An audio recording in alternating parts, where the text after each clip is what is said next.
DRX. We just elected to go back into a train that is currently careening out of control. Oh, look at that. That's what's happening. Yone going to be banned. Dan. Yep, we're going to dive straight into the draft here as Satab loses his Yone to start this one off. We'll see what the red side bans are going to look like. Of course, this is our second week on 14-15. Things a little bit settled, and it feels like Vi has been very much a priority ban. And I think Pyoshik going to have his Maokai looked at.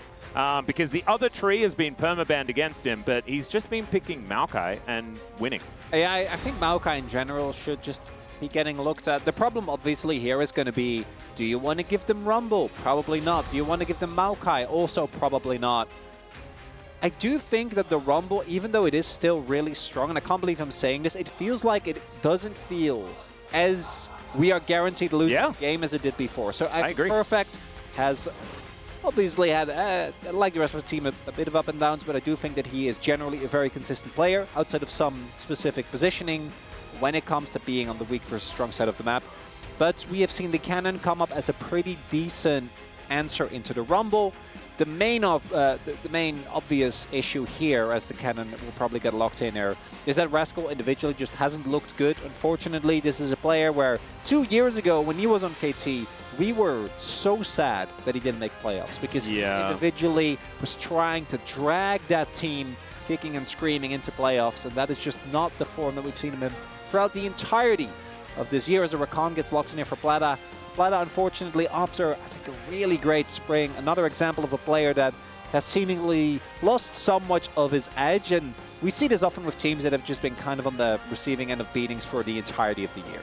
Yeah, we'll see where Sponge is going to go here. As it isn't a jungle lock-in. They're still going to take away the Cannon, make sure that they get that one in position. And now Pyoshik gets to go towards this Sejuani. I was wondering whether they were going to priority lock that one away, just with the Maokai ban, sort of the only other tank that you can go towards. And so KT, they delve down the tier list, and Pyoshik going to lock in the highest thing on the tier list in the jungle. Same thing for BDD in the mid lane. After Perfect does exactly the same thing on the top side. We'll see whether the tier list does create a decent team composition when we get to bot and support.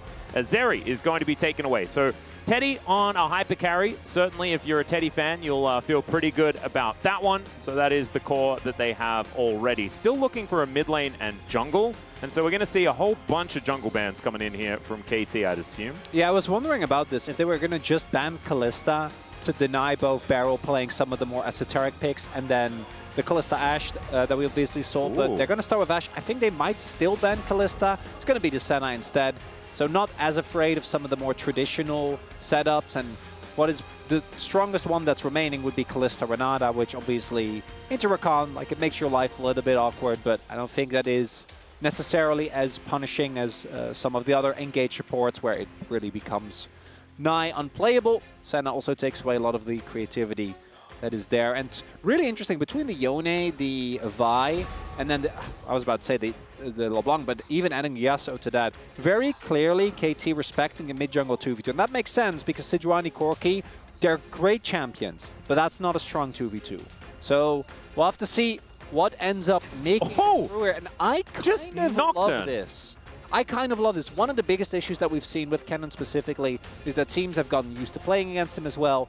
The flanks, they get sussed out, and he gets exhausted, and he just doesn't do a whole lot. Well, that's going to be a lot harder when the lights are turned off. Yeah, I actually really like that. Deft, I think it's pretty obvious that he's going to head towards a Kalista pickup here. And we know that KT do like to fight for lane as much as possible. We'll see whether it is going to be the Renata or whether Beryl just locks in Rel so that they can really get these team fights under the right conditions. I don't think you're going to have too much pressure on you if you're up against the Rakan Zeri, although it is a respectable lane. I don't think they're going to be too worried about it. But Nico is another option, and he's going to lock that one away instead. And I feel like you're a little bit more all in with that one. It's also to counteract, and we haven't even talked about the fact that this Zeri might be a mid-flex, but it's also to deny the Nocturne Nico, which could have been locked in there for Satab.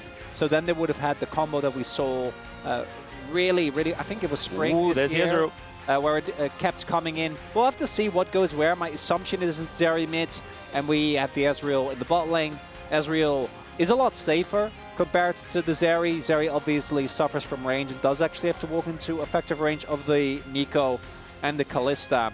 What this does mean, though, is that the engage of KT, I think, is a little lackluster. Like, obviously, Barrow can hit big ultimates, but as you were saying, the trade-off was kind of, do you want to go for something crazy like this? Renata was another one. Or do you want to go for something like the Rel, which is a lot more consistent? How well you can keep people on the equalizer is going to be very aligned on can Barrel hit a big ultimate. And now look at the amount of mobility on the enemy team. And that might be tough. That said, DRX do need to be well coordinated for this comp to work, and they have not really been that. Yeah, and they also, like, there are compositions that can handle a few ticks of the equalizer. This isn't one of them. No. If the equalizer even is remotely close, I think that half the team is just going to melt. Because there is no true tank on this squad. I think that it's going to be hard to play Rakan with so much of this AoE as well.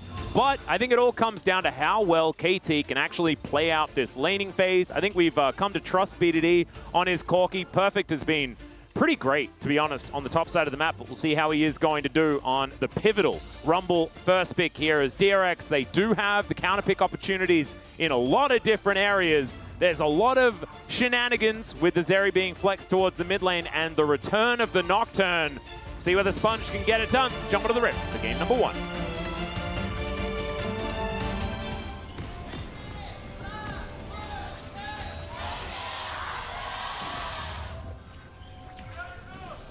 소환사의 협곡에 오신 것을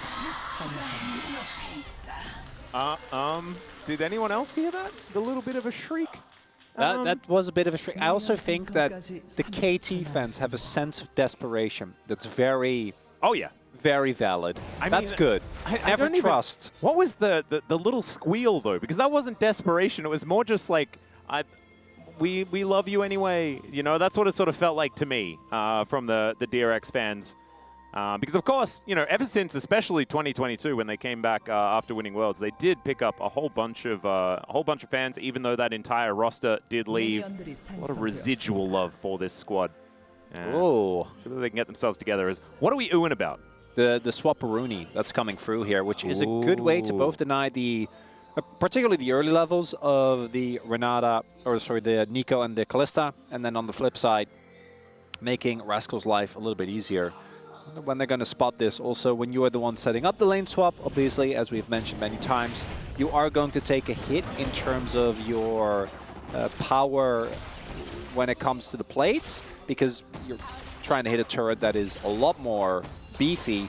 But because they haven't spotted it right up until this point, Sponge will probably be able to snipe away a good part of the jungle, so we have to see how Pioshik is going to respond to this. Because normally what happens is you only get the part of the jungle that you are lane swapping towards. So him being able to clear and then maybe cross over to Pioshik's top side could be really, really big here. And there we see Beryl now making his way over. Oh, he stole it. Okay. Yeah, that's big. Yeah, that's not very happy times here for Sponge. Doesn't get the healing from taking down the Gromp there as well. And he is going to move immediately towards that top side just because he didn't want to risk there being a very frustrating fake Corki that did actually move over. So he might have just straight up died. Guys, if he got greedy. You cannot do this. I guess they set it up for Sponge. Yeah, I think that's what they're trying to do. So Sponge takes down his Raptor camp and then walks over this ward. But Rascal sacrifices most of his health bar, as does Pleta, just to try and triage what has happened here in the jungle. Deft and Perfect / Beryl are going to get to work on this this bottom lane outer turret. That is, in fact, the real Perfect. So I get a bit confused. It's fine. And Nico tricks players and casters. Like, this is still going to be a win for Sponge, don't get me wrong. He's still got the blue buff. But it's not going to be as big of a win as it could have been, right? Could have been up 2 camps. Is also slightly behind due to him investing time, and then the buff going to get taken away. And as mentioned, as expected, KT is going to pull ahead when it comes to the plates. And you see here, Pioshik is in fact waiting to see if Rascal was just going to TP back. This wave is not getting caught. Same on the flip side here, right? As Teddy and Pleta also have set up the wave. Also have been able to do a good amount of damage here, but it just isn't really comparable. And particularly with Nocturne, Sponge wants to get to 6 as soon as humanly possible, right? So that's the main priority. Rascal is still roaming. Perfect has actually been able to pick up a good amount of shared XP. Isn't the case for Rascal. So probably maybe hits it off of some shared XP on this bit wave, but not just yet. No, not quite. We're seeing that the Corki hasn't been doing necessarily so well, even though it's still been picked a whole lot. Doesn't really feel like that stat matters all that much. I think we've seen enough of the Corkis that are successful to know that it's still a worthwhile pick. It's just picked every single game. And so some of these losses have been in a row. As Perfect, yeah, is going to be 2 levels above Rascal, so he's not allowed to head towards this wave that is so far away from his turret. So the one upside for Rascal is that he still has TP. There you go. Yeah, the bad thing is it doesn't really matter because he won't be able to get any XP. So yeah, we'll see how top lane goes. Rumble does kind of auto push as long as Rascal, you know, gets at least some trades going, but that is going to be a pretty substantial health investment. Also, do note there is 1 plate left in the bottom half of the map. That's not a lot of plate. Yeah, I would say that it's on the single digits of plates. There we go. Well, the wave is going to be crashing, and it doesn't look like they're setting up a dive, so Rascal will be, I imagine, like 1.5, 2 levels behind. But right now, his life obviously isn't very far. Yeah, hasn't been able to pick up a minion just yet. When he gets his first one, we will celebrate. But that hasn't happened just yet. We're having a look now, and this wave will be out of Conga line in. My God, a level 2 Ignite cannon really just does not like taking harpoons to the face. And is able to get one. There we go. 2 creeps to his name. He got the cannon. Okay. There we go. Massive. It's going to be a plate going over to Perfect here, but as mentioned, Rascal is about to hit 3 and if this dive actually worked, Rascal's game would be over. Well, he does have teleport, he does like have you TP, said. So actually, no, he would be not completely over. It wouldn't be completely and utterly doomed. It would just be mainly really bad. It would be. As we do see the early dragon to come through, obviously an insane amount of pressure here towards the top side of the map generated by Perfect. Oh, and no. Rascal is also not doing too great on the creeps department. Sponge, though, he's the one guy that has really benefited from what has been going on. So they basically sacrificed Rascal to try and make sure that Sponge is going to hit 6 as soon as possible. And then that first ult, as we always talk about, is going to be the big thing. And do know Perfect has been pushed up pretty aggressively. Sponge is going to give away immediately that this has been going on, and he isn't 6 yet. But should be able to at least get the Gromp, which will give him 6. He is massively ahead when it comes to experience as well. So he is super close to 6, and Purshik hasn't even hit level 5 yet. So this is going to be a really, really dangerous Nocturne. With the Tiamat already completed, means that he's able to only accelerate this lead even further. So there's that level 6 like you were talking about. Perfect knows this. Should know this. Well, Rascal is still level 4, but that's a very, very dangerous Sponge. And so Perfect is just dead, and that is first blood going over to Rascal. That's going to help him out. Yeah, and there's no TP on Perfect either. Actually, really, really rough mistake there. Again, you know he's on the top side of the map. Yeah. And obviously, maybe you don't expect him to hit 6 off of that one camp. But realistically, you knew Sponge was ahead. You knew he was on the top half of the map. And this is a Nocturne, even against the cannon that's behind. Cannon still has good setup. And this is exactly what Rascal needed to get back into the game. And you see here as well, you can play it slower, right? You don't need to be that far up. I think Perfect really wanting to push the lead as far as possible. Because, like, looking at his wave state, I don't think that he needed to go in. There's sometimes scenarios where, like, I'm going to die, and I'm going to get a good reset on the wave, and then maybe it's worth it. But I don't think this was one of those scenarios. And Rascal, still behind, still not 6, but does now, at least in terms of gold, look a bit better. Well, Pletter is in a little bit of danger here, as Deft is going to get some slows with the Rend. Just going to be pushing DRX back here towards the bottom side. Wave state is going to be stacking back up and pushing back towards DRX relatively soon. As Deft misses a couple of creeps, but he should be absolutely fine. Going for a bit of a hard shove. DRX can just wait for this minion wave to get here. No harm, no foul. And Rascal is still burning. Perfect did go back and get the Merc Treads, which is going to make Huni somewhere feel very upset. That is fine, means that the Marks of the Storm aren't going to be quite as dangerous. And he is still 20 CS up. As True Shot Barrage to come down to thin out this wave. There's still that one plate as far as this turret is concerned. And I think that KT really do want to try and take down this turret as soon as possible so they can start moving around this bottom lane as soon as they can. So far, still kind of locked down here. And Teddy with that wave clear from the ulti, sort of helping him out, as we could see. So wave going to stack up, and as you can see here, they are able to get through this one. So Sponge will be able to steal away another blue buff. Oh, he is ult as well. Now, I do want to say, Sponge, ideally probably looking for a play in mid, because you want to get as many Ultimate Hunter stacks as possible. Already got the one on Perfect, to which I'm not 100% sure, but he went Domination secondary and he's Nocturne, so I'm going to make the safe assumption. He did get it, yeah. There you go, yeah. So, going to be trying to find as many kills as possible on the rep. So the bad thing for this, obviously the gold lead is now a lot bigger. Or for DRX rather, the good thing is that now Teddy can just keep the wave in a safe space. He's Ezreal, so he does have a lot of safety in that side lane.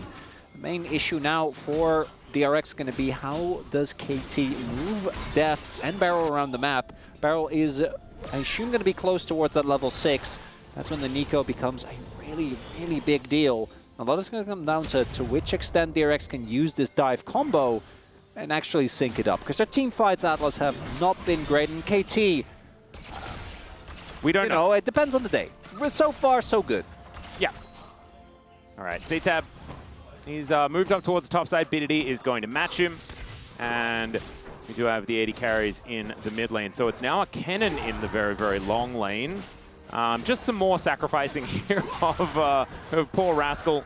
But currently, there is no one down there, so he's going to have a little bit of time to himself. We'll see whether he can get himself towards a crash. As Purshik up here towards his top side, as BDD continuing to play very aggressively. Currently a couple of waves in the lead over CTab when it comes to the farm.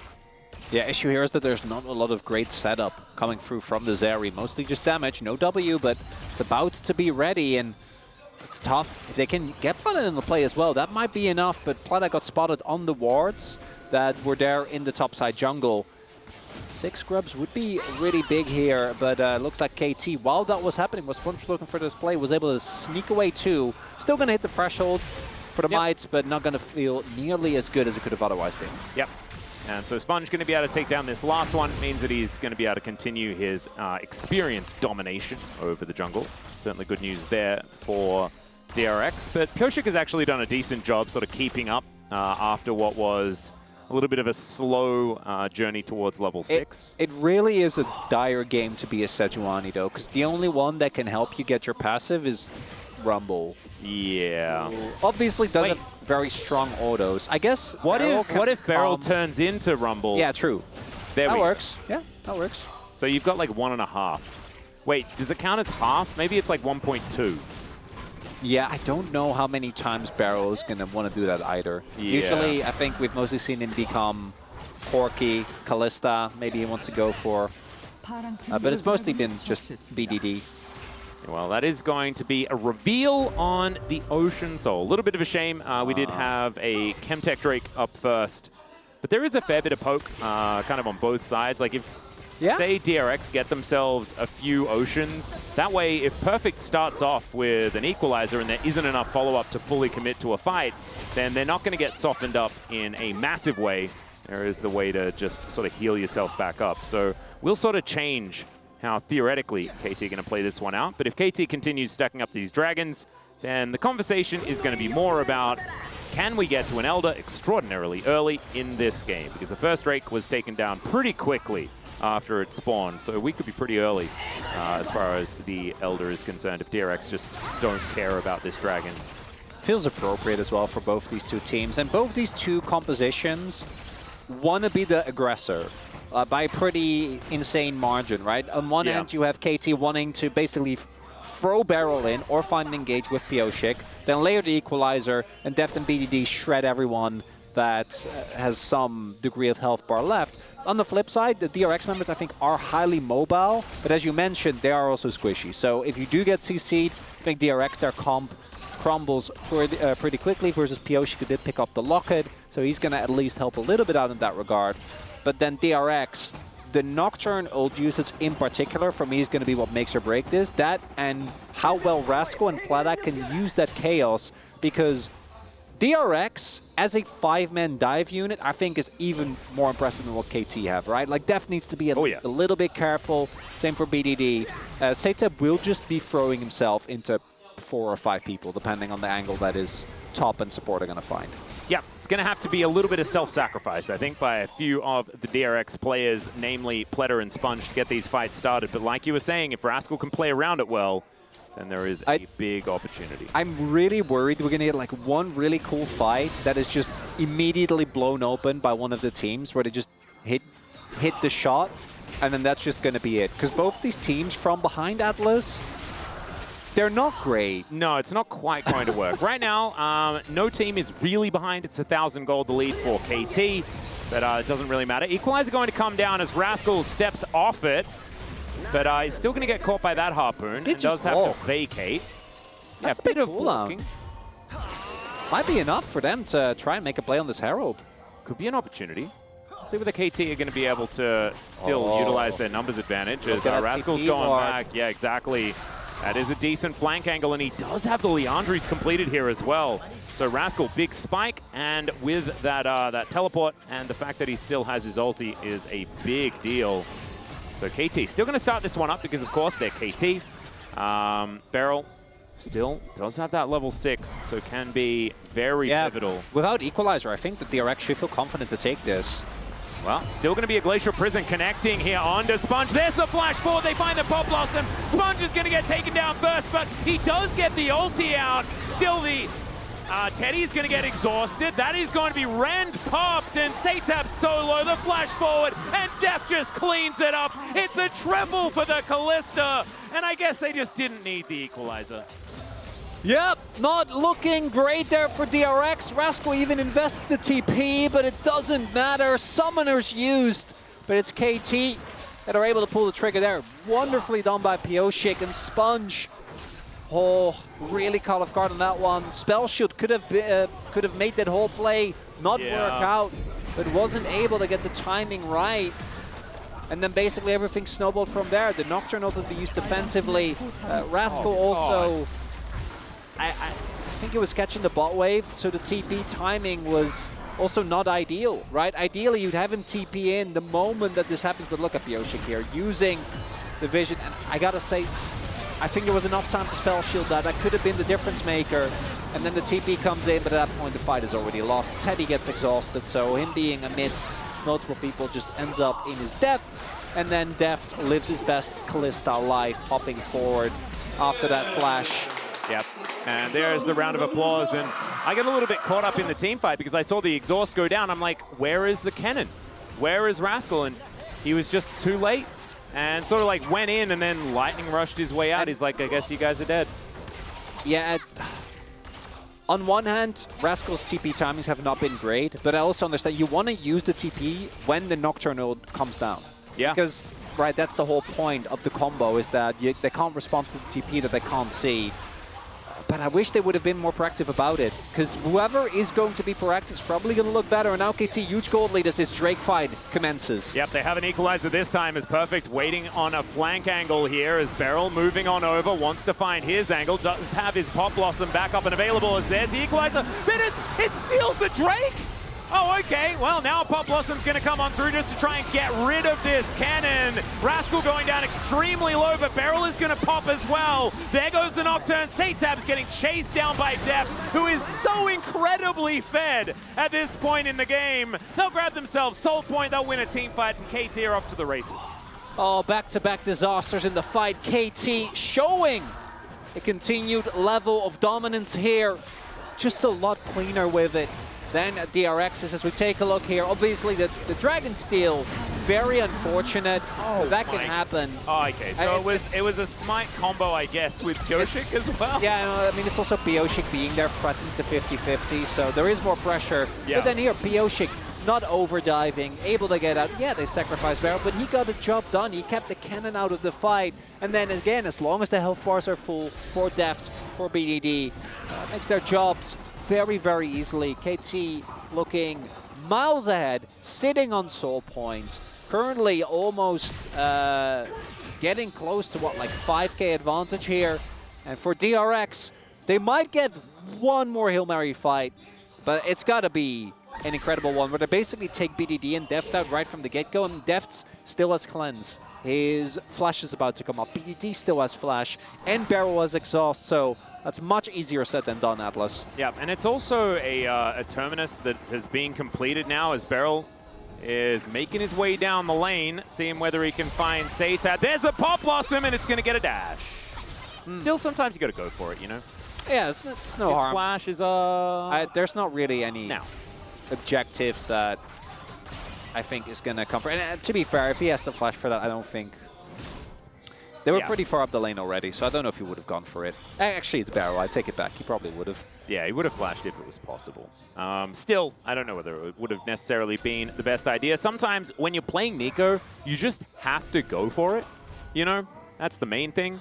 BDD is going to be able to tell Beryl about taking Mega Cones and stuff like that and how fun that was. Thankfully, it is not a Chemtech Rift because we saw some catastrophic plays. Yeah. Trying to utilize that one. Pop Blossoming in the air. I want to highlight as well, really, I like how KT are dealing with this Nocturne. So what you're seeing now is that DRX are attempting to set up picks inside, right? Where, again, Sponge has level 2 in the ultimate now, so he's hovering around his side lane to try and just get a kill on the Perfect, get some more gold into Rascal. But the problem is that they know, so this should be a tough one. Yeah, the Equalizer is going to come down. Great positioning here from Perfect as he does get stunned up and will be taken down. But man, that was closer than it could have otherwise been. Still, it is successful here for DRX. They're going to alleviate some of the pressure. That's nice. Not going to be enough by itself. Not going to get an additional Ultimate Hunter stack and Perfect again. Not really respecting the Nocturne, but not going to be the end of the world. I wonder if they actually want to commit to this. And it looks like they are. Sponge doesn't have his ultimate right now, and neither does Rascal. It's going to be hard to get over this wall. He does have the flash available. Beryl is almost just dead. True Shot Barrage to come out and try to take him down. The Baron is going to be forgotten for now. And I think, yeah, turning off it sounds like a good idea. No Equalizer for Perfect, who does have the teleport and is immediately going to use that to get towards the bottom lane here, as Rascal will now have TP advantage. And this is another example. Sponge not getting spotted on any ward, so Perfect feels comfortable walking up. As we can see, it's still a rumble, so almost toast Sponge, but Rascal, as soon as he sees his jungler's getting low, invests the ultimate there. Again, I think two times in a row, Perfect. This is what we talk about when we still see that Perfect is an inexperienced player, right? You know, the Nocturne was spotted on that half of the map. They had a pretty decent level of control, and he wasn't seen in the jungle. Obviously could have been on the back, but and it doesn't end up being too consequential, so not the end of the world. And now in 40 seconds, Drakefight coming up, and looking at the lack of item spikes here. Yes, Satem and Teddy are strong, but Rascal doesn't have a second item yet. Sponge doesn't have a second item yet. Plata hasn't even finished his third item, or first item rather. We'll have to see if DRX are going to be able to find the gold from this 4K deficit, because yes, Ocean, not the most amazing, but I still imagine you don't want to give it over. I think they probably try and fight for it. We'll see whether they actually can, up in 15 seconds time approximately. As Beryl is just playing Bouncer here, using that Shape Splitter to make sure that he stays safe. And I think that it's actually kind of smart that the man in the most dangerous, I'm going to have to hold that thought here, as Pleta thinking about going in. Beryl is still extremely squishy, does eat some honey fruit to try and get himself back up to health. Now they've started off this Drake. They gotta go. Barrage is going to connect there on to Def. Paranoia is going to connect, but the Pop Blossom, it finds two as well. Sponge is completely out of the fight, but now they dash in. The ulti from Satap is gigantic. And now Pureshik and Perfect, the last man standing. Perfect trying to get himself out here. Pureshik is on basically no health, and that is a gorgeous skate in from Satab. That's going to be bounty gold going over to DRX. A triple kill for the Zeri, and maybe even a Baron. And we knew it was too clean, Atlas. This made way too much sense up until this point. And it's Rascal, who after having had such a rough split, ends up being the difference. Like a lot of gold onto that cannon. They immediately blow up Pleta. Sponge is off in the jungle, fighting Perfect. But I do want to note, it actually ends up being successful. Initially, I didn't think that was going to be the case, because Perfect immediately goes for an ult on top of himself, and that means that one of the biggest tools isn't there, and then Rascal, with that flash, the follow-up from Satap, ends up being the big difference maker. And at the same time, I'm pretty sure there was no exhaust on that cannon, and the Fate's Call came in, so even if it was available, I don't think that Beryl could have actually used it. So it was just beautifully timed here by Rascal in general. Finds the angle. I think also maybe the exhaust was used just to try and pop those targets that were in front of them. So just suboptimal there for KT. It isn't going to be the Baron going down. Rascal is back towards his bottom lane, but didn't have to invest the teleport, as of course he was bot side of the map already before that fight. And one Ocean, not going to be the end of the world, but look at the gold. It is now back within touching distance between these two teams, and KT, they cannot afford another one of those team fights. As looking at this Baron once again, Def just going to start that one up. Pleta trying to get some vision back in this Baron pit. Yeah, exactly right. There are a bunch of them. And the Cannon biding his time for now. Paranoia up and available. We'll see whether it does get used as they take the Rift Scuttler. Pyoshik down to 50% and is just going to get himself out of there. The moment they get the Scuttle, they're like, no, no, no, no, no, no, no, aboard. Yep. They see the two wards, they're like, no, no can do. If that Cannon, even without Flash, obviously a lot harder to get in reliably, but if he has two flank TP wards, I'm pretty sure he would have. Yep. Speaking of TP, it's going to be back up and available here for Perfect pretty soon, so we can go back towards this bottom side, clear out this wave, and get back to work. But 20 CS now the lead for Rascal. And so what the last play really gave was Rascal a whole bunch of money. So 4-1 and 2 now. He's got his Shadow Flame as well as his Liandry's, and probably a whole bunch of extra money after pushing about 4 waves here towards this bottom side at the same time. So he's going to go back to base. And this Lightning Rat, I think, has just evolved into Raichu, you know? That's good, right? Yeah. Well, I mean, it depends. In the lore, I know that they were like... Maybe he found a light ball on the ground, which is the item that makes Pikachu into a Pokemon that's actually... Like, yeah, no, really I was more so referring to the fact that obviously Pikachu wanted to stay... I mean, that's not every Pikachu. Well, no, just the big one. We might be talking about Lieutenant Surge's Pikachu before it evolved into Raichu, and that Pokemon was very happy. Yeah. You never know. You never know. Yep. I think in Rascal's case, he did actually want to evolve, and he's very happy about it. Yeah, I think he's pretty psyched. The base stat increase is certainly good. We'll see which iteration it is. Raichu was actually a pretty decent Pokemon, I believe, a few generations ago. No, well, it all depends on which movesets are available and things like this, whether you're allowed event versions of the Pokemon at the same time. So we'll just have to see. Might not be the one that does. One day, I believe it was Endeavor. You and I will really dive into this. Yep, we certainly can. Over the pleasure of maybe some bro and bro. We are casting bro Nongshim at the end of the week. Again! That's going to be fun. Right now, though, we do see the dragon about to spawn in about a minute, but we've gotten to the point of the game where there is more than enough damage available to actually get it for either team. I do want to note as well, look at that setup going for the shield bow. Normally, I'm not the biggest enjoyer of early shield bows on Zeri, but in this case, you know he's going to be diving into 3 people. So I think it does make a lot of sense as the ward will get spotted. Yeah, Pleta taking a little bit of damage here, but Setab will clear out the wave on the top side. And DRX, after now they've taken down a couple of turrets. Certainly, like it's under 1,000. Like it's kind of crazy. And that ward that did pop down towards the blue buff is still there. Control ward now on the red here for Rascal. Oh, do imagine that one is going to get spotted. First spike done here for Teddy as well. Sponge going to ensure that they don't have the setup.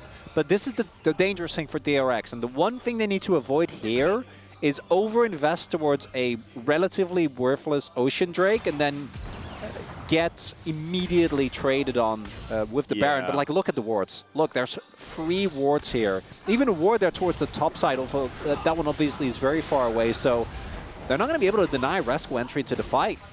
Well, Beryl is going to be able to find this control ward that Rascal did just put down. Pyoshik just trying to brute force his way into the river and take 2 here for KT. We'll see whether that exhaust is actually going to be utilized on the cannon this time around. I think that is going to be a big difference maker in this fight, is whether KT can get this fight happening on their terms. As Beryl on an angle, looking like a Sejuani. They are kind of aware that that is not the one. Is going to transform here. Fair bit of damage there onto Pleta, as we can see. Now the extender beam's coming in. Rascal going for that flank angle. And Pyoshik, not exactly the target. The exhaust hasn't gone down yet. The equalizer comes in. Perfect is going to be taken out, but they didn't kill BDD. They didn't kill Def. And KT will punish. This time around, it's not even close. As Teddy, he'll go down in the end, and that is going to be a kill going over to Beryl. That's the ace. That's going to be Soul. It could be Baron. It might even be Gate. And this time around, the crucial members are not found. The dive not quite coordinated enough. as we're going to take another look here. The idea, obviously, I like it, but it is a little bit awkward to actually get on top of the members. And look, BDD just bulks out Deft, Cleanse, Flash, and the combo there, the equalizer, toasting some of the members. Oh, God. And the fact that they get the CC on top of that equalizer ends up being the difference maker. And Teddy, unfortunately, yeah, not actually getting all the way over the wall. Ends up making... I really like how, as well, Beryl holds exhaust for Teddy. He's like, slicing Maelstrom, no, just outplay it, guys. And they did. And yeah, exactly. It worked out very, very well. I just think it's kind of curious that he just elected not to press the button on the little Pikachu guy. As Rascal back to it, up towards his top side, but the Baron was taken while we were watching that replay. We're now moving back towards a 4,000 gold lead. It is 1,300 on the Rebel Baron power play, but that is likely to increase over the next 2.5 minutes, as that's an Ocean Soul as well. So you can just come in, you can take some Mystic Shot poke and stuff like that if you want to. As Satab, he's going to get teleported on. That is going to be the ulti to come through. The Paranoia comes down, but Satab, he's going to have to flash over this wall. He's burning, but he isn't going to go down just yet, as Beryl's going to transform into Bristle and Sejuani. And Satab doesn't have a lot of ability to keep himself alive as he tries to lifesteal off the wave without too many lifesteal items. Yeah, that is going to be the end of him. With BT, like, maybe you find a way, but he didn't. And now, KT going to continue to push. This is kind of what we were worried about. If you pull the trigger, you don't actually get the fight that you're looking for. It gets very dire very quickly. Sponge also using the ultimate there to try and keep his buddy safe. Didn't work. And now they don't have the ultimate to maybe set up another desperate flank. They do have some wards behind, but they just can't use them. And Deft is a tank now as well. He's got 4 items. One of them is a Wit's End and that Terminus on top. And BT. And BT. Like, it's kind of nutty. He said, Rage Blade? Nah, I'm not about that. I have to jump too fast. I'm just going to build as many pseudo tank items. And Ocean Soul? Yeah, no, he's not really going to be dying anytime soon. One Nexus turret remains here for DRX.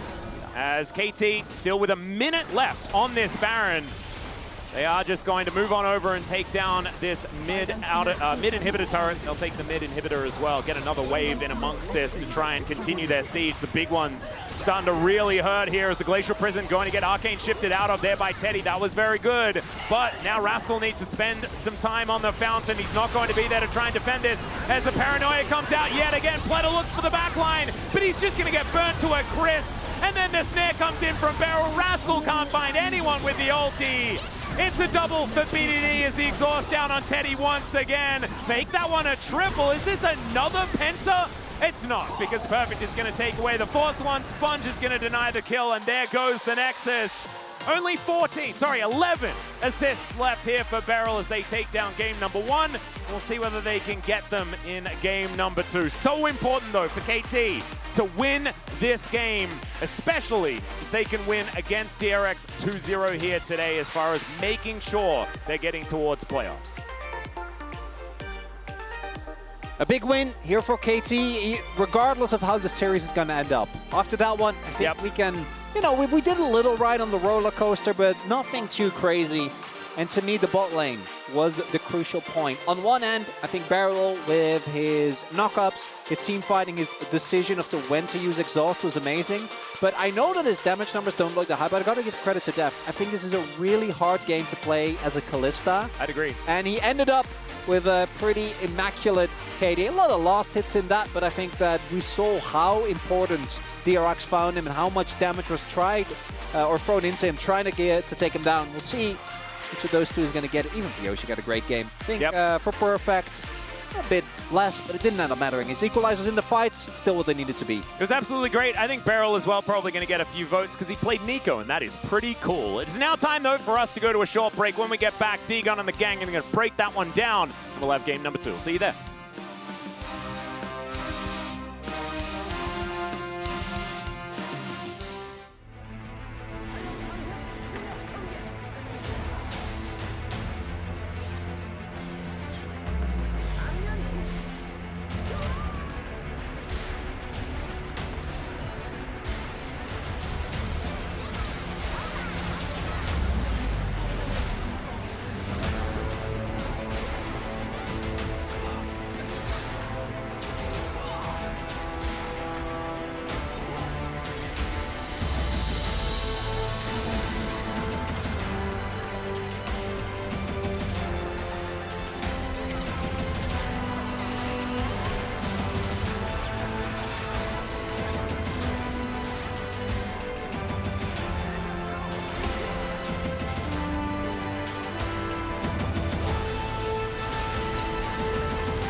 방어 될지 이거 나오면. 나 공 한번 볼게. 공 볼게. 까비. 나 타워 캐넨. 그 타워 칠게 우리. 타워부터. 나 뚜레. 야 끊었어. 야 뒤에 막혀 있어. 천천히 봐줄게. 그럼 들고 있을게. 그냥 알아서 봐. 에이 이제 이제 높을. 잡았고. 나 펜타 주라. 예색 탔다. 끝. 나비. In retrospect, was a big mistake. What else are they going to swap? Because I do agree. I think They just listened to Valdez. They're like, we'll ban the trees in a rumble. You were saying? I take it all back.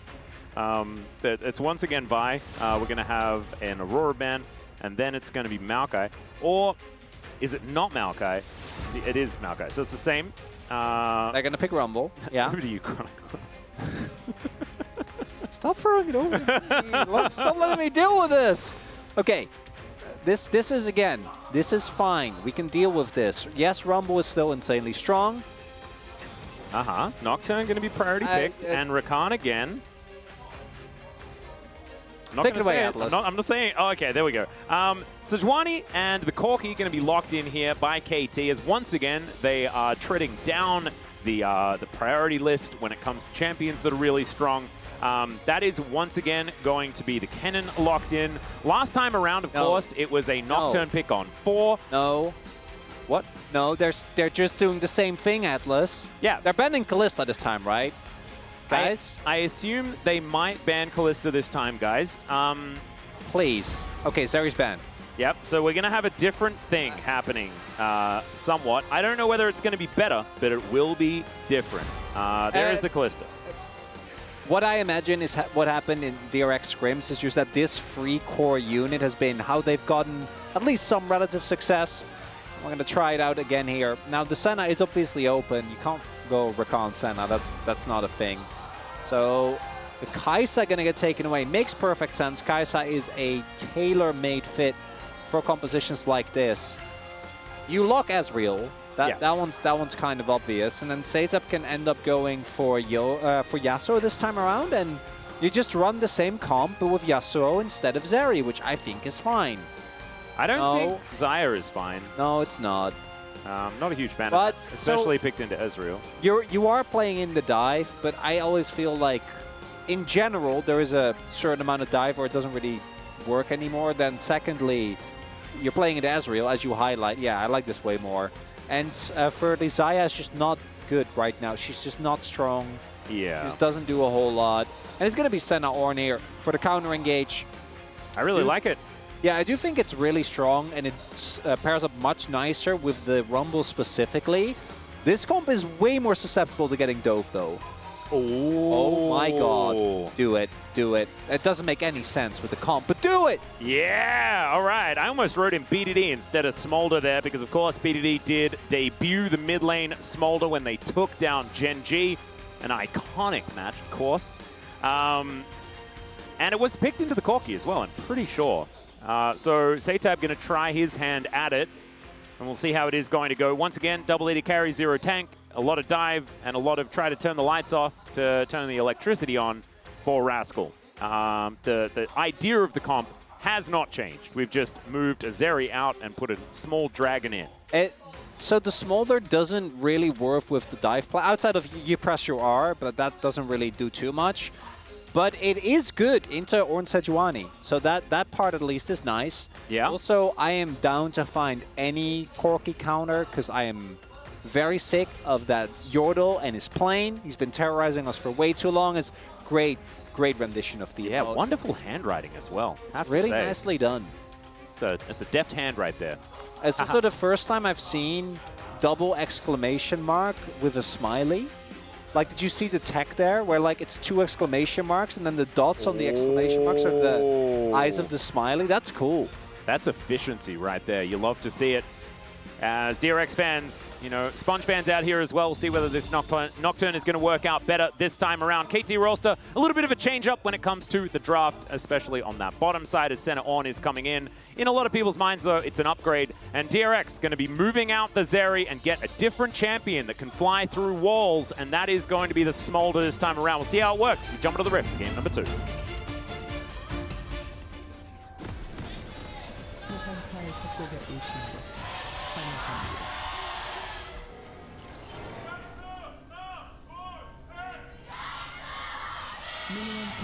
All right, everyone in Twitch chat, I just want to let you know that right now would be the time to go all in on DRX, because this is about the stage where we're thinking that KT are going to win the most. And so that means it is very likely that they're going to lose this game. So thank me later after the mid Smolder is going to go 2-0 here in the LCK. That would be wild, wouldn't it, Chronicler? It seems almost too obvious. And it really is when it comes to any KT game. It's spotting the red herrings. You know, when is it too obvious? When is it not obvious enough? Everyone predicted KT. They just beat Genji. So are we at the point where we're then expecting them to lose to DRX, which in turn means that they won't? Who knows? Oh, yeah. It's like, how deep does the rabbit hole go? Yeah, that is a very good question. We're not really meant to know.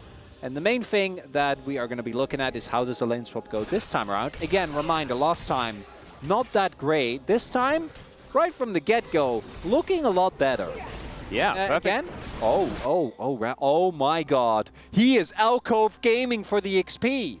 This is actually incredibly intelligent. Wait, that's so good. Yeah, he's going to be able to find all of the experience from the melees. And yeah, you can see it right there. Already halfway towards level 2. Oh and my Beryl god. hasn't even checked it out yet. No, they're not gonna. I don't think they will. That is so funny. That's really smart.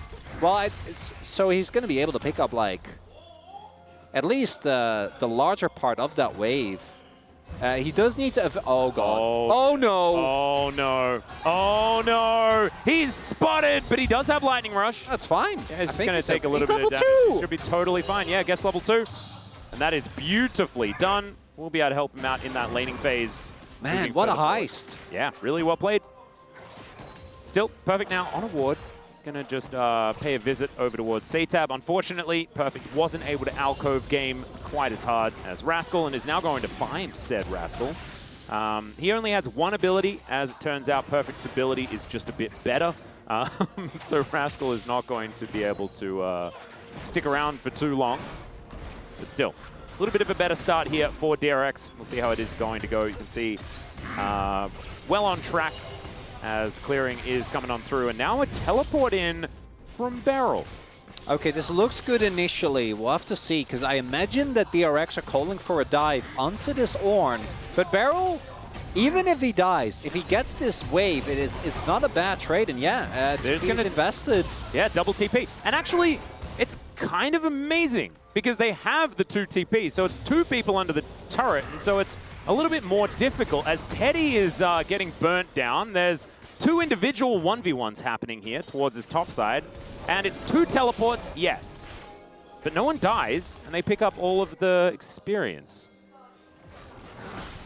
Really interested to see where this actually settles. Pioshik did get a slight lead when it comes to the jungle tempo, is already on his back. Where Sponge, you saw, was actually considering as... Is good. Ooh, Beryl, a little dicey there, but ends up being fine. They are also keeping Deft in this 1v1, which is a little risky, but Beryl's on his way, is walking over now, and Deft was able, or will be able to get level 3 off of this wave, as we see. Hits it here. So not in the worst of spots. Be able to hold this. Never mind, not going to be able to do that, but Beryl comes down for all of the experience, as Pleta somehow gets skewered by that harpoon.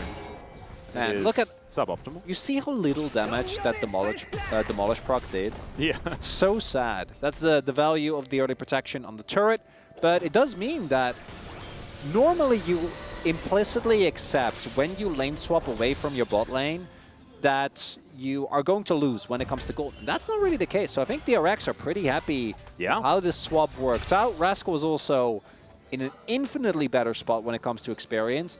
The only downside is that last time Sponge was able to get a, what was it, like 2 3K or camp rather lead early on, and was really heavily accelerated towards that level 6. That's not the case this time around. Yeah, this time it is a little bit more help for Rascal and a little bit more balance. There's a bit of a flap here for Satab. And it's a little bit of a danger, like playing the Smolder into the one guy that's also played Smolder in the mid lane. And so it's not as much of a catch him off guard, more like a, I saw you do this and it worked, so let's see whether we can find an angle as well. Searing Charge is going to get a flash out of Pleta, but still, Freeze does come on in, and Pleta is just going to go down. That is first blood. Going over to Deft here on the center. Oh dear, DRX, not great news.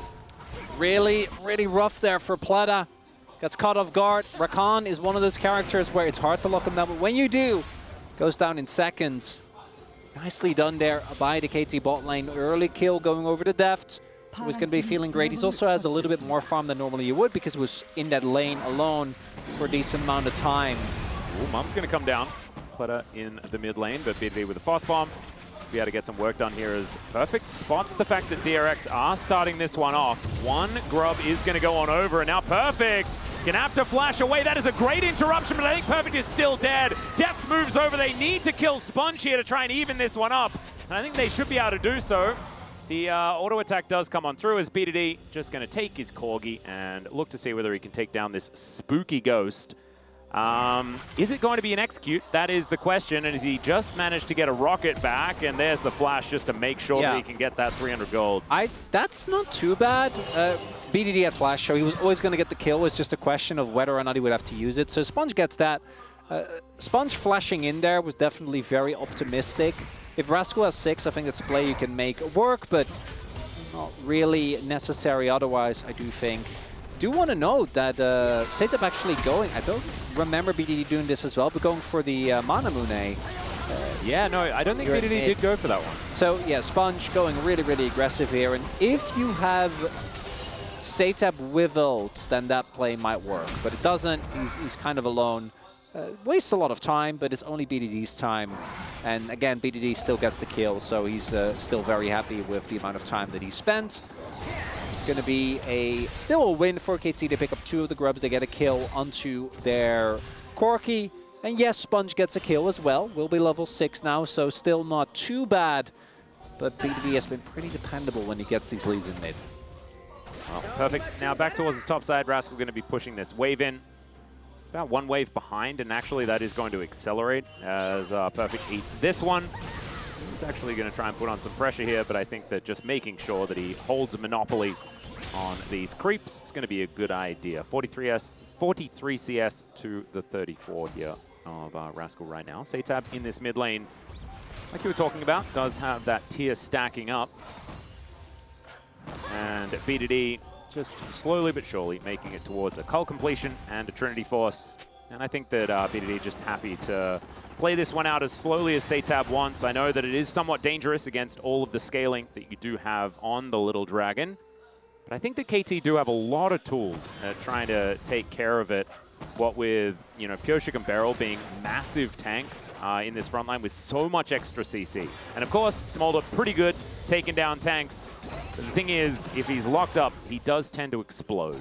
Yeah, I want to highlight as well that when KT was able to utilize the Smolder mid, there was a lot more frontliners bot lane. All right, yeah, Call of the Forge does come down, and that is going to be both of them knocked up. Searing Charge doesn't quite work, but Pleta is just dead. Beryl flashes out of the way, and oh man, that was a clean dive.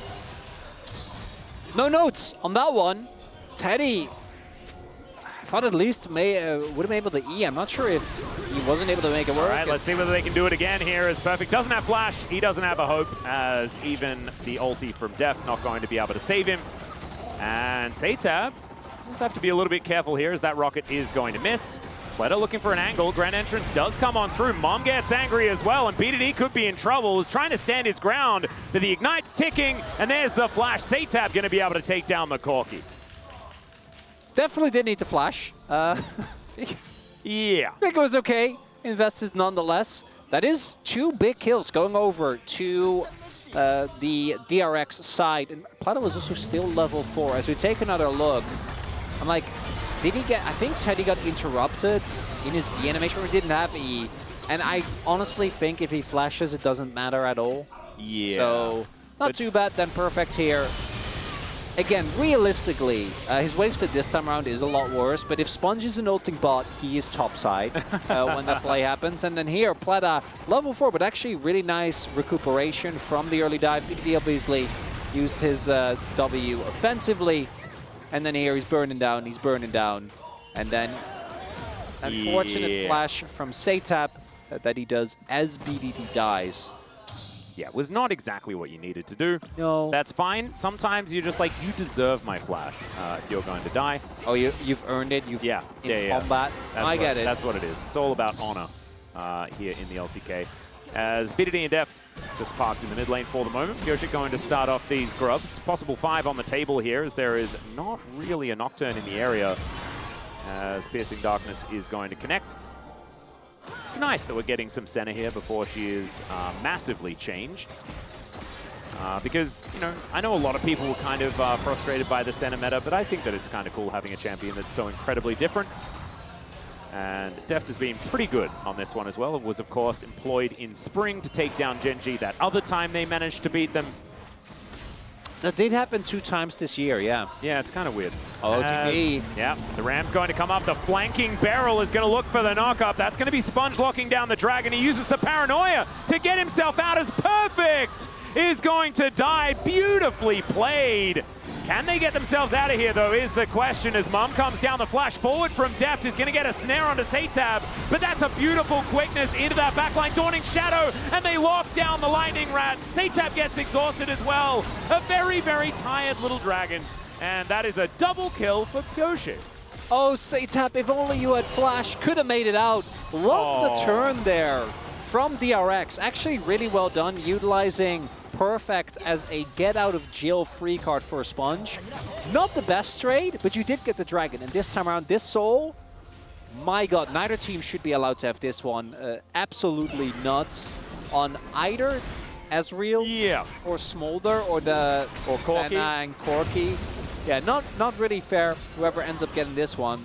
As we take a look here. So actually secures it this time around. And then sees a way out Atlas. Ends up making it work. That was beautifully done. Picture in picture, we have Satab dying again. So poor little Dragon. No Mom to come down this time. And just 30 seconds of gray screen for Satab. Tough. Not great. Yeah. Not what you want. Cons column. Devs, particularly when it is these type of stacking champions, are so much more punishing than normal. Because you just want to make sure that you catch it on every single wave, because it snowballs so quickly, right? The earlier you hit certain thresholds, the faster you're going to be able to push, the safer you're going to be. So dying early on actually is very detrimental. And also, you want to be stacking the tier as well. So he's gone sort of all in. I think it was Trinity Force that was picked up first by BDD when he played this, as this was beautifully set up here by a barrel. That's what we sort of missed. And Pyoshik just turns up, exists, and this is utilization of some really nice permafrost. Yeah, Satab's like, yeah, I'm dead. Let me try and get my creeps in peace. Kind of wondering if Satab is just going tier for the mana in lane, just so he can spam more Qs, and then, because obviously in mid lane, you think that you might be a little bit more of a pickle when it, particularly against a champion like Corki, who is able to shove really well. Yep. And then just go, like, maybe Shojin. Yeah, I mean, Shojin is likely to be coming in next. Like, you can go Shojin Leandris as well. Yep. Well, we'll have to see. This maybe time he'll be fine. Yeah, he is just going to flap over the wall. And Beryl won't have his ram for the next little while. He does have his warm-ups already completed, as Mom's going to come down to try and save the turret, and it's not going to work. That is 4 grubs on the side of KT put to good work there. Now Perfect. Stop bully! Yeah, he is going to ult the wave and tries to flash his way out. Sponge was not the one tanking though, but everyone's going to turn up, the entire gang. Beryl kind of wishing that he had the ulti, but maybe they can still get something done here, as Rascal does have Teddy waiting in the wings. It might be an overextension here for KT, but the ulti from Pyoshik from downtown. Dawning Shadow says, welcome back, Teddy. Unfortunately, your screen is gray. And now Pyoshik looking for even more here, sort of walking up regardless of the existence of the rest of his team. Going to give Sponge the okay, as he's the one that's able to take care of the Krugs. Satab just wants stacks. He's in the bottom lane, but it should be Rift Herald going over to KT as a result of this play. Pyoshik, the Avenger, shows up just in time, at the ready, lock it in hand. KT taking a big win there, especially off of the earlier play where they got the bot side turret. Satab's going to be stacking. DRX obviously still has a decent amount of power, but I gotta say, when it comes to particularly how you utilize the Smolder, frontline to me is so important because you want to kind of be able to absorb the initial blow and then go from there. As the double TP actually really cutely done here. It just doesn't look like initially is enough. Rascal gets the CC off, and they don't have the ultimate for Barrow, and then they want to turn onto the Ornn here. And then this combo from Pioshik, the ultimate coming through from the Senna as well. And like that shield plus Locket means that no one is going down.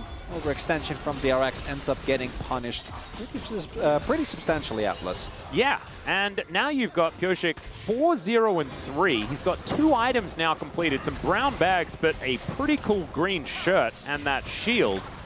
And this Sejuani is a huge deal. We've got 18 seconds on the first Hextech Dragon, and they just managed to pick up the Rift Herald. So Pioshik now looking for another angle here. They get the Arcane Shift out of Teddy. Def not going to quite find Satab there, but he's going to be flapping away from that one. Flashes available for both of these 80 carries on DRX's side.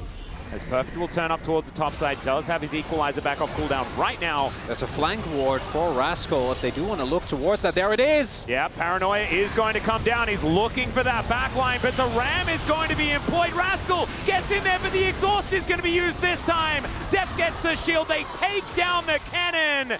And the opening salvo, not enough here from DRX. Oh, that was tragic. If Teddy finds the ultimate on either BDD or Def, they die. Could have been the difference maker, but it was just a little bit too telegraphed there. Well, Equalizer's up here as we'll see what Perfect is going to be able to do with it. Actually holds on, wanting to probably use this around a potential dragon fight, keep some of these key ultimates available. And they have Dawning Shadow and Equalizer both up as Beryl's building things in the middle of the lane. Kind of love that. As he's got a Fimbulwinter now completed as well. Oh, look at that. Like that. I really hope Beryl. He's generally great with items. Builds Abyssal. Yeah. The item is insanely strong as... Oh, Sponge is in the area. The lurking Corgi. Always the scariest. Sponge in position. BDD comes down and yeah, that's a big one. That's going to hurt. As Perfect is actually going back. We did notice that there was a Sponge up here. BDD doesn't have Flash, but that is still going to be the Drake going down in favor of KT. 4-0-4, cares not found here for Pioshik. Yeah, again, look at the health bars of Deft and BDD here, because this was very close to working. So Rascal comes in. The exhaust is rather late here. Does come through initially, and then if that ult hits, like BDD and Deft, if you somehow line them up, they could both end up going down. Not the case, and even without Perfect there, the response from KT into this cannon has been consistently so solid between this game and last. Now Edge of Night done for Deft, so he's going to be even harder to get onto. Did get the sums. Yeah. Can DRX find a fight while that is going on? I'm not so sure. And the thing is, Rascal had to use his Flash to get into the fight as well, and so that is going to be a tool that they won't have. But having double Flashes down on both Deft and BDD is going to be a big deal for the next little while if DRX can find an angle for a kill. The thing is, that Drake was then taken for free here by KT, given the amount of space that they were given. And so they don't really have to fight for the next little while. So Deft and BDD can just play a bit safely. As Pleto looking to get himself out of there. Beryl going to give himself a headache. And they are just going to continue shoving. Deft does have to be a little careful because he is somewhat squishy, as we can see there. Mum gets mad. And it is mainly the wave that she is mad at, as Rascal's still looking for it. I actually really respect this. They do have base gates to get themselves out of the way. The Hextech gates working out very nicely. Not base gates, they're those things in the side of the wall. But the Hextech gate's going to be utilized. And that can be really, really handy for a cannon. Even if you don't have teleport and things like this, which he does not. Even the person that's like most out of the game for KT isn't actually, like if Perfect just layers an ult on top of Barrel's ult, that's fine. It doesn't really need to do a lot more than that. And for the flip side, like DRX, I know that in theory you look at the Smolder and you go, man, he does skill well individually, but then you look at the front to back of KT in a mid to late game team fight and the fact that Deft is mega accelerated and actually got a good amount of experience due to being solo lane early and is sitting on 2 kills and approaching rapid fire, and it looks tough. So what I'm saying is DRX are definitely going to get an ace. Yeah. And then get Nash. Yeah, that's what it's looking like as far as the signs are concerned. Right? But It's sometimes too these clean. signs don't necessarily mean anything. As Perfect just going to be taking down this wave on the top side. That outer turret has survived for a very long time, and in fact only one turret's been taken here for DRX. KT should be able to get this one on this wave as there is the Ram to come in. Actually picks the grand exit there from Pleta, but they did enough. They managed to take down this outer turret in mid lane, and KT, they're not going to push any further. Oh, Satap doesn't have his stacks just yet, but we are getting close to that. Ow. Yeah, almost at 200, 198 right now. But there you see the threat, KT. Even if they just throw out their ultimates, that alone is going to be enough to force DRX off of turrets, especially with this lead that's already there. It's only going to get worse if we do indeed get to a soul point and an eventual Hextech soul. Let's take a look. Satap. Yeah, Satap and Teddy doing a lot of damage this game. I think it does make a fair bit of sense because there are two tanks on the side of KT. And so you best hope that DRX are doing more damage than KT because there is just more effective health on KT by a very large margin. And this is what I was talking about earlier. If Satap didn't die twice, like it would be at 225 or even further beyond that. Now at least it's going to need like I think one more wave after this.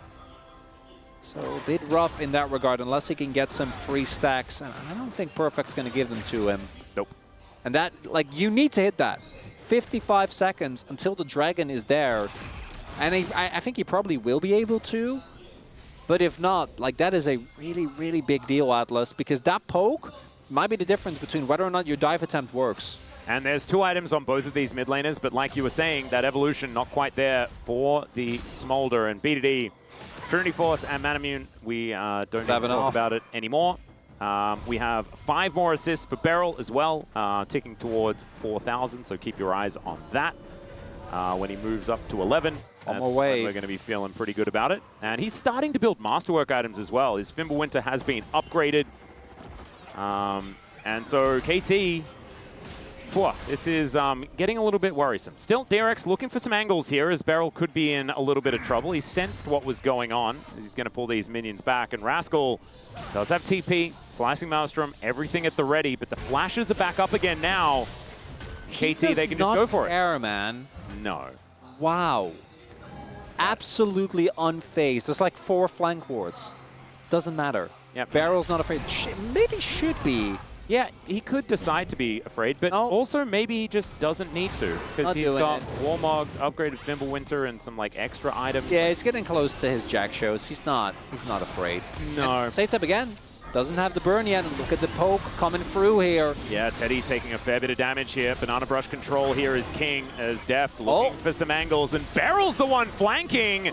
Okay, Perfect still just trying to look out for a cannon. Rascal trying to find a window here as the Ram is going to get a knock up into the back line as it sponges. What? The dragon just melted. It is going to be the Drake secured by DRX, but can they keep themselves alive in the fight? That's the question. Sponge gets out of there, but he's not going to be out for long. It's a double kill for Pyoshik. Somehow, Beryl does go down because he was 1v3. KT win the fight, but DRX crucially deny the soul point. And Rascal, no! Oh dear, he's going to flash in, looking for depth here, but the exhaust is too good. And Rascal's going to be taking a nap. Oh, it could have just been that, and DRX might have been okay with it. Yeah, but it wasn't, and now they're going to get the Baron. And all that DRX got was a dragon. Sponge will be able to make it you know what? They might be able to make at least a little bit of chaos here. Satap's going to TP in. There are gates. They're not going to get the Baron, but maybe they can get some exit kills. Yep, teleport going to come in from Beryl, so it is going to be all 5 members of KT here. Rascal is still dead. And so Beryl on this flank angle, they are trying to get Sponge into the pit. Can he actually make it in time? Beryl says no, because I'm going to block him, and he might die, but they still managed to get this Baron. Grand entrance, flash out there from Beryl, but I think he's still going to die. Getting 4 members out with this would be important, but they're going to turn onto Satap again. This time he's able to flash his way out. Wait, Sponge? Wait, Beryl's still alive. Yeah, Sponge is behind enemy lines. Oh dear, Owen Wilson. Let's see what Beryl is just going to say, I don't care about the Ram. Oh, okay, cue the Sponge. yakety sacks. All right. Pressure R. They do get the vision. Valkyrie is available to get over this wall, but there is also this blast cone. And now BDD is going to be able to take a base gate. What The is Hex Deck happening? gate. Perfect's teleporting in. Sponge, they know where he is because BDD just soared over him. The equalizer is going to go down. Sponge, I think, might be dead. However, the wild goose chase has never been so wild in the history of League of Legends. There's only 2 minutes left on the Baron, guys. You're going to lose a turret for this. Oh, never mind. They're going to take an inner turret here on this bottom side. They're going to taxi it in. It's A-OK. Look at that Red Bull Baron power play. It is still ticking up. They're just having a giggle. That's what that was. Having a They're laugh. out on a lark. Yep. They're having a grand old time, just running around the map. Could have just been pushing, but let's not kid ourselves. Satab is not very tanky. Arctic Assault going to come down, Dawning Shadow, and everything, the kitchen sink onto Satab, and he's going to get taken out. Perfect gifted the kill. They're going to break open the base here on this bottom side. True Shot Barrage wanting to take down BDD. Perfect is going to go golden to block it, and they'll lose the inhibitor. The base race, though, is on as Rascal takes an inner turret on the top side. I applaud you for making that sound close. Yeah. 'Cause unfortunately, dear viewers, if we look at the top half of the scoreboard. don't look at that. Don't look. It's misleading, guys. It's misleading. Gold is like, you just use that to buy stuff. I actually love the fake out from Bleda there, faking like he was going to take it, but then that combo from Beryl, Pioshik, and Perfect just wins in the fight straight up. Yep. Satab, unfortunately, not at the best of times. And then Rascal doesn't actually have a great flank ward, so he just kind of TPs in and doesn't do anything. It's just a bit unfortunate. And then here, Oh, no. makes the miss. And I think this is understandable. You think they're just going to cross immediately. Like, credits to Pioshik and Deft for looking for the rotation here. Like, I think that is actually nicely done. But if Deft has exhaust, that play doesn't work. Like, it's just never going to. And then here, Pioshik, easiest, literally just walks up and Qs Satab who doesn't have flash.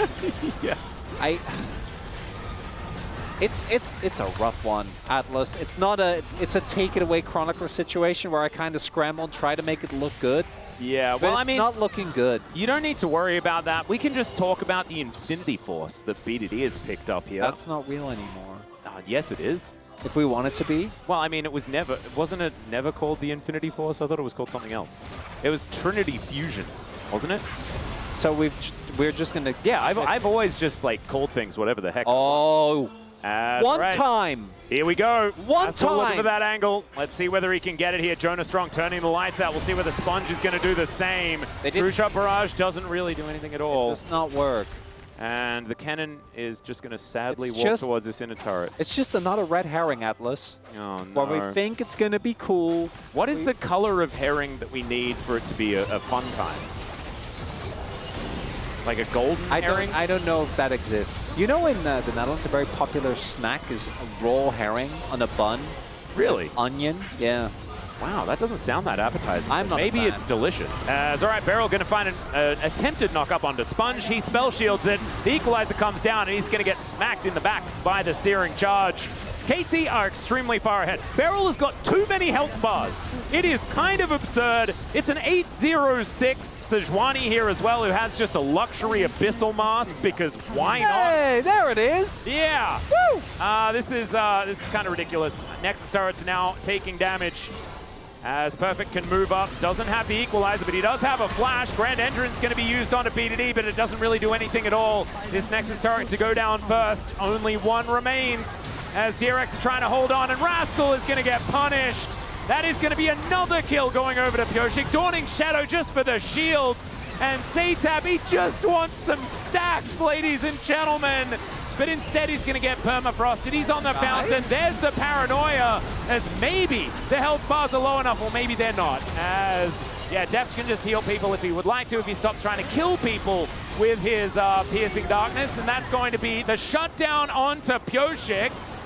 And Teddy is able to take down Deft as well. Mom gets KT. This is a little bit too happy on the gaming side. And DRX are going to be able to clean this one up. We only need 2 more assists here for Beryl, and so we're fishing for those. I apologize. I was thinking of my closing line, which was Clean 2-0, nothing to see here. And I think me thinking that... Now it's a bit more relevant. Yeah, they could have really just killed the Nexus here as soon as they got Rascal, but I think KT having a little bit of fun with it. Again, I don't think it's really going to matter for the outcome of the game. Again, could have just focused the turret. There's a might. Could have waited for the wave, but they don't. They don't do any of that. They just kind of bash aggressive. That's going to be a Hextech Drake and a Bounty. Yeah, there we go. They also have Smolder. There is some scaling opportunity. Okay, no, it's not. But their base is a lot exposed. You know? Yeah, it really feels like they could have just ended the game there and then opted not to. Yeah. If you just focus... It's for morale. You stay in the game for morale. Your front line is so beefy. BDD just went from not having a shield bow to now having a shield bow. Well, that's nice. They're also going to get Nash and push top and end, so it's okay. Yeah. It's fine. They just travel on over here. I think DRX know that this is happening. However, they just have zero information whatsoever. There is a blue trinket up and available. True Shot Barrage spots out the Baron.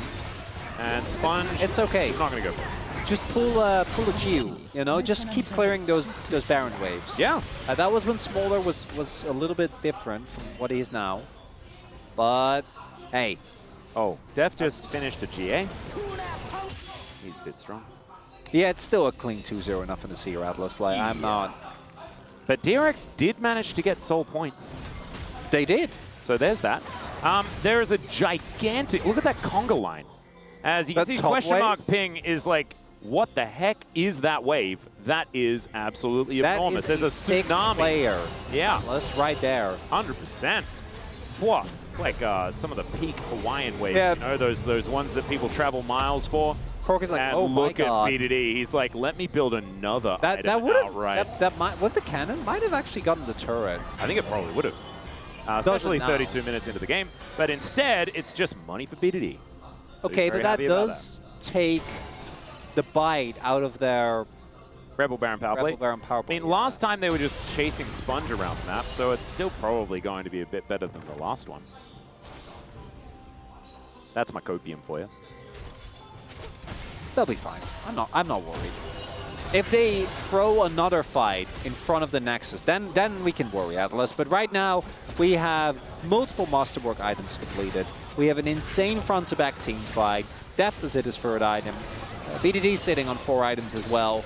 Look at the amount of health bars on Pyoshik and Beryl. It is ridiculous. Flash has to be used defensively here by Rascal. Still gets himself out of there as the rockets are raining in. And yeah, BDD can afford to take a whole bunch of damage because he's theoretically got Deft to just heal him up for forever. Oh! And Beryl is just going to look for a knock-up onto Sponge. Okay, they are just going to get towards this exposed Nexus. Dawning Shadow comes in. The Smolder can do nothing! And KT are just going to say goodbye to this game. Yeah, we were saying that things were pseudo up in the air. They were not. And that is going to be Beryl hitting 4,001 assists at the end of this series. They're going to go for the dive as just kill the Nexus, guys. There we go. KT, one step closer to the playoffs. Little silly towards the end, but no one is going to hold that against KT. They were very clearly going to end that game in a very decisive fashion. As you are saying, Atlas, this means KT right now, perfect 0 on that game score, but they are unfortunately 9-8. So I don't think they're beating DK at the end of the week because we gotta. Yeah, 9-9 is how it's going to end. Yeah, but to be fair, if they go 9-9, they also won't keep the 0. So maybe it's the 0, but you can't. I don't know. KT can find a way. As Beryl, very silly game, gets his. That was LCK 20. 8. He got 24 assists today. That's a lot of assists. As you can see here, this is everyone. Beryl certainly working his way up that list, trying to catch up with Lehens, who certainly did a great job getting so many assists over his career, already 1,000 ahead. As Deft going to give us a little bit of a bow here and knows that they're not out of the woods yet. There's still another series to play. That Saturday Showdown going to be a huge one, depending on a lot of other things, a lot of other moving parts, but they may need to beat DK to guarantee themselves a spot in the playoffs. And Pyoshik pretty phenomenal performance here today. I think died once on the Sejuani. And he's like, yeah, no, we're all right. And you know what? We're all right is probably the right way to think about it for KT. That's the man. That's the face of a man that just got kind of carried 2 games in a row. I think perfect. He absorbed pressure 2 games in a row, Chronicle, it was fine. I'll have you know. He didn't tilt. He kept using his R button. Sometimes as a top laner, you just have these games. Yeah. You need to not let it get to you. And I think that Barrel's Ornn is legitimately the best out of his supports, but you know how to go for Pioshik. Yeah. His ults were on point. He was everywhere all of the time. Some very timely arrivals. And DRX, there were some good moments in this game. They just weren't enough as KT has seemingly maintained the level of play that they showcased last week. It's looking to me like a double barrel POG, though. Looking at these highlights, and of course, sometimes the highlights can be a little bit biased with all the cool things happening here. And Beryl, I mean, right now is just standing in front of 3 people and will eventually die. Okay, I think Beryl, solo POG for Beryl, I'll be okay with that as well. Could be an angle, but we'll just have to see. Unfortunately, Satab not able to bring Smolder to 2-0 here in the LCK. A very respectable 50% win rate for the mid Smolder. And just weren't able to quite get off the ground. As this was where the funny business happened. This was where KT kind of thought that, yay, it's now time to just kill them all before we kill the Nexus. And then they realized we can't kill the Nexus, so we're just going to have to kill another Baron first. Yeah, a bit silly, but didn't really change anything in the grand scheme of things. Actually, really good awareness there on the Rascal catch. It's so perfect, was also in a position to try and keep him away. And then Satab, like, he needs to poke, but he also just kind of ends up going down as a result. So I kind of want to see how the CC chain started. So how did they catch Satab? Was it just a Pioshik? Oh, yeah, it was a snipe. Yeah, Pioshik with the ults, man. Very, very clean with it in this one. Yeah, Pioshik actually having a bit of a day out here today. Certainly does tend to ramp up towards the end of the season, does that gentleman. Bit of a reminder on 2022 also, when he was on Team Liquid, was actually playing pretty well. As, yeah, KT were thinking about diving, and then B2B sort of just dies, and then they take down the Nexus. Yeah, and then Pioshik was like, why do I have 10 kills? Like, what's going on here? And we're also confused. Thank you so much for being alongside us there, Pioshik. And not a large amount of damage done by KT. He did the same amount as his Rumble. He built Locket. Yeah, good enough. It's KT. Do we have to explain it? No. You can't explain KT, Atlas. Exactly. But I know 3 people that are going to do their very best to do so. So let's throw it over to the space to see whether they can. 2024 LCK 서머 Thank you very 9주차 much, 오늘의 첫 guys. 매치 This is KT와 Jason for the DRX의 POG 대결에서 interview KT가 translation, 2대0 joined 승리를 by 거두고 Beryl and 플레이오프 Pioshik on the 진출 side of 확률을 KT roster 끌어올렸습니다. after their 오늘 경기 2-0 승리의 victory 주역 against 베릴 DRX. 선수, 표식 선수와 인터뷰 나눠보겠습니다. Congratulations on the win, guys. Thank you very much. 네, 베릴 선수 연승을 만들어 Beryl, KT입니다. KT has started off a winning streak. How do you feel about the win today? 오랜만에 2대0으로 일단 이겨서 기분 좋고. It feels great that we got a 2-0 win after a while, and also the fact that we are now one step closer to the playoffs makes me really happy. Same, I'm really happy to pick up the first 2-0 win of the second round. You know, losing today would be a disaster for KT, but I'm happy that we managed to get a clean 2-0. In the first game, the opponent picked Rakan very early on and built the dive comp, and we responded with a Nico on the support pick as the last pick. What was the intention behind this? So Nico very strong in lane, and also her team fight is very strong. And also in both games, I think DRX kind of brought a very similar dive comp and even tried early lane swap strategies. How did you guys plan to counter their comp? Well, we had a lot of discussion around the laning swap and how to deal with it. I think game number 1, our execution was not clean, but I think game 2 was a lot better than for the first game. It was alright. And Beryl, your Nico was very impactful. You countered the enemy's dive attempt very effectively in teamfights. So let's take a look at this replay here. So it was a perfect counter move from You're Nico. How did you kind of counter and calculate all the angles? I was looking for Kennen in his flank angle, and I saw him teleporting behind. So I was like, I missed his position, but still I had my ult, also Kalista ult, so we were able to still pull off a combo to kind of counter their action. 베릴 선수여서 가능했겠죠? Was that because you are the low guru, Barrel? I mean, no, actually it was just a call from my teammates. They had a very good read on the map and they kind of pointed out where Kennen was teleporting. And also in game 2, Pyosik, DRX players tried another lane swap strategy and Rakan was constantly roaming trying to spot you Sejuani in the jungle. So what were you focusing on when it comes to the early jungle pathing? We had the idea that they will go for the early lane swap, so I was placing wards in the jungle and I was trying to kind of read it out, and then I kind of read their action that they're trying to go for another lane swap, so I could just take my blue. And now let's take a look at this clean bot dive execution. Well, Nocturne was not under your vision, but how did you kind of tell that he was on the top side of the map? I think like 40 seconds prior to this play, he was spotted on the bottom side of the map. So I was telling my teammates, if we kind of extend the situation, at that point Nocturne will be on the top side, so we can go for a turret dive on the bottom lane.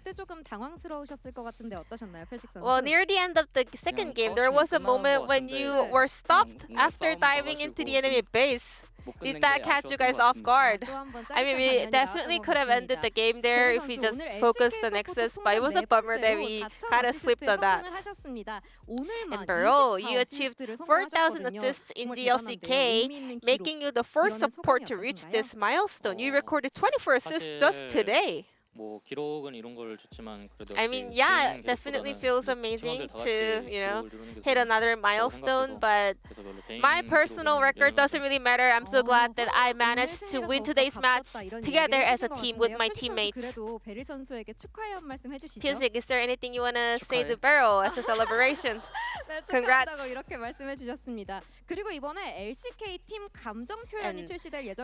Now we're going to have the global emotes that are being released soon. For all the LCK teams, and KT's emote will be this surprise alpaca. How do you guys like this emote? When I first saw it, I couldn't really tell if it were an alpaca or a ship. It kind of looked like a ship, right? So it's a ship looking like alpaca. I would like to name that. Every time when we have a new emote, I always want to have another alpaca emote because it's so cute, and this time around we got another cute one, so I'm so happy. And with this today's win, KT's playoff chances have increased to 97%. What are your thoughts on the playoffs race? I think with this win today, we are much closer to making it into the playoffs, and if we make it to the playoffs, I'm pretty sure we can beat anyone as long as we can keep the current form. So I'm not too worried about our final ranking. I want to focus more on the performance of our team. And if T1 wins the second match today, both you and T1 will secure a spot in the playoffs. Do you have anything to say to them? There are very high chances of us playing up against T1 in the playoffs later. So we are like a competitor. So it's gonna be a big competition between us, just as usual. And your final match of the regular season is the Saturday showdown up against D plus Kia. What are your resolutions going into this big match? We are not yet at the playoffs, but still, if we manage to beat D plus Kia, we will be able to advance to the playoffs with our own hands. So I want to make sure that we can bring our best performance in order to kind of show a promising performance right before the playoffs. Yeah, exactly. Like Barrel said, if we can beat DK, we can just define our own destiny. So also there are chances of playing up against TK at the playoffs as well. So I want to give it our all in the Saturday showdown. And this will be the end of the interview from Beryl Piosik and back to the space. Thank you.